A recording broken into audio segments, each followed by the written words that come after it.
Hello everyone, hope you're doing well. It's just finished Dundee 2, West Ham 2. My favourite scoreline. West Ham's first pre-season friendly is over at Dens Park, 2-2. It finished coming down 2-0 down West Ham, of course.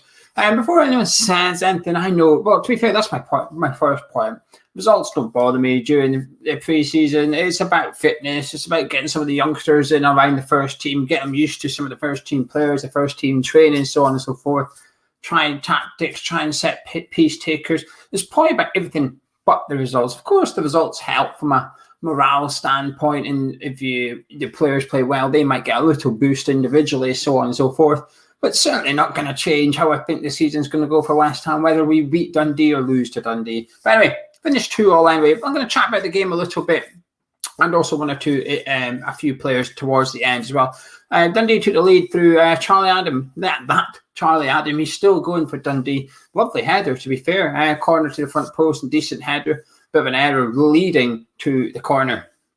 And then Nathan Holland did possibly the best pass of the game. Put Michael Antonio through, but a decent save from the Dundee goalkeeper. And Jarrod Bowen went on a nice, mazy little run, but just couldn't quite finish just before half-time. So the first half finished 1-0 to Dundee. The performers, I thought Alves was looking good in the first half. I think he looks very comfortable with his feet. He looks comfortable with both feet as well. Quite often he was getting the ball and sort of dribbling a few yards forward with it.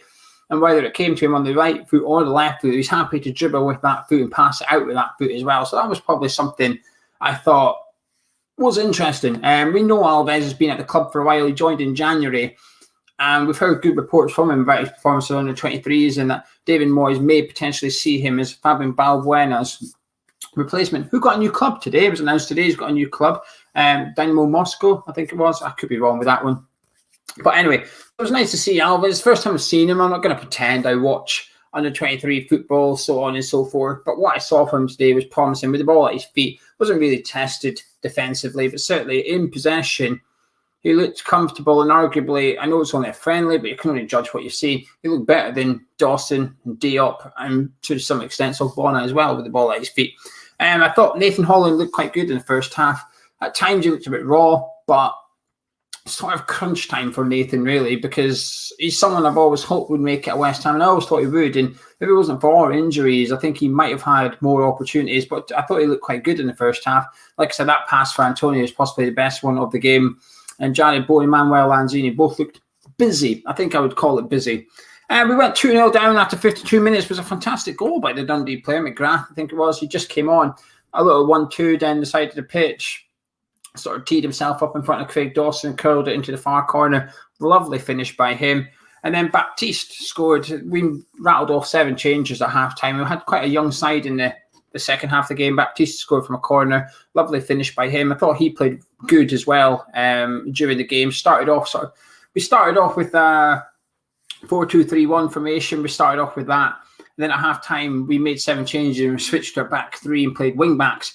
So when Baptiste came on, he went into sort of right centre back position to the side of Craig Dawson. I thought he looked good. I thought he looked comfortable centre back. And then when Issa Diop came on towards the end, Baptiste moved into centre midfield.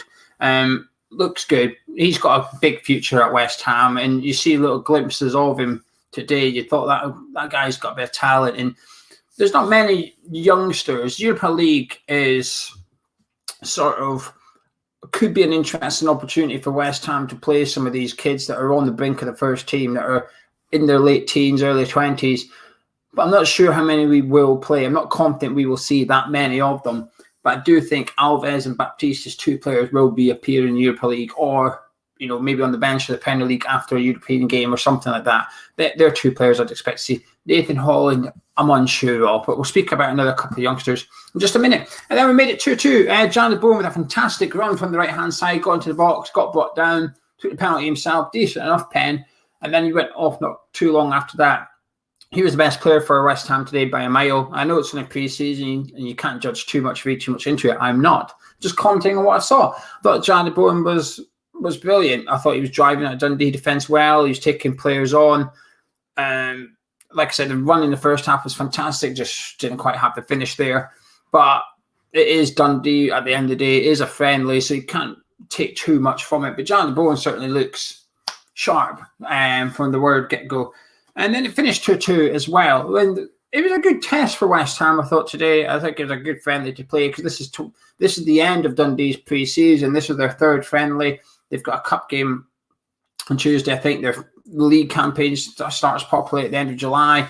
So they've got, this is, Dundee are well into their pre-season, their summer. This is West Ham's first friendly. They've only been back in training for a week. Every player in the squad got used except, I think, Felipe Anderson, who, strangely enough, was named on the bench. There's a lot of talk that he's away to Lazio. He's on the verge of joining Lazio. Some are reporting he's already a Lazio player and the medical is tomorrow. But yeah, he was named on the bench for West Ham. Then it was reported that he left the changing room without getting changed. He didn't even get changed into his kit. And he left the changing room and left the ground with his wash bag and some clothes in his hands. So more to come on that one. Well, I say more to come, not really. It's probably what we expect, which is Felipe Anderson is not going to be a West Ham player any longer. It's just a bit weird to see him named on the bench when he probably wasn't going to feature at all. But anyway, right, let's talk about some individual performance. So I've mentioned some of them. Elise came on, centre-back predominantly. He's a natural centre-back. He's someone that, again, who's had a big reputation at West Ham since such a young age. He's gone out on loan to Accrington Stanley last season. Came on at left wing back in the second half, and I thought he looked good. I thought he looked good. It's not his natural position, but I thought he got forward well. I thought he was quite composed on the ball. Decent enough performance from him. Ekwa looked really good. The player that we signed from Chelsea in the summer, he came on at half time in centre midfield. He replaced Mark Noble. Started alongside Connor Coventry for the second half and finished the game alongside Baptiste. But there's, sometimes a player just does a couple of little touches and it doesn't matter about the occasion, the opposition or something. There might be a long high ball comes at you and you just pluck out the sky with your first touch or something, stuff like that. There's one or two touches Ekwa done. I thought, hello, this boy looks good. Again, he's Chelsea fans, Chelsea players, if you like, rated him, and we sort of snatched him, if you like. We've got an opportunity to get him in, and he looked good in the middle of the park. Again, context, Dundee, friendly, etc. But there was some touches, there was some control he had, some technique he had today that he looked good. He looked good, that guy. I'm looking forward to see more of him pre-season, actually, because you assume he's coming for the under-23s, but you just never know, especially with the European campaign. We're right in the middle of the pitch. Connor Coventry as well played quite a bit today. Looked okay. Didn't look great. Wasn't a man-of-match performance or anything from Connor Coventry, but he's another one that could have a big season for West Ham. Mipo Odebeko came on for the second half up front. Didn't really get into it. Didn't really offer much, but neither did Mikel Antonio. But what I will say is there's a big difference between Antonio and Odebeko, which is Moyes is convinced by Antonio. He's probably not so convinced by Mipo. So there's quite a few of the youngsters who've got a big opportunity to impress David Moyes and his staff ahead of this new season, perhaps play their way into contention, even if it is just for the bench of Europa League games or Premier League games. We've got the League Cup as well, which I'd be surprised if we take it serious given that we have the European campaign. So there's quite a few youngsters here today that could say to the gaffer, play me kind of thing. Ben Johnson came on. Again, looked okay kind of thing. But listen, it's just a friendly, nothing too important. But it's good to have West Ham back. It's good to have West Ham social media back. People getting aggravated that we're wearing last season's kit and so on and so forth. But it's what it is kind of thing. It's good to have West Ham back. And the pre-season's underway now. We've got the friendlies coming up. Don't know about the Celtic game. I've booked my hotel for the Celtic game. So I'm hoping that the fans are allowed to attend and we can get tickets for the away section.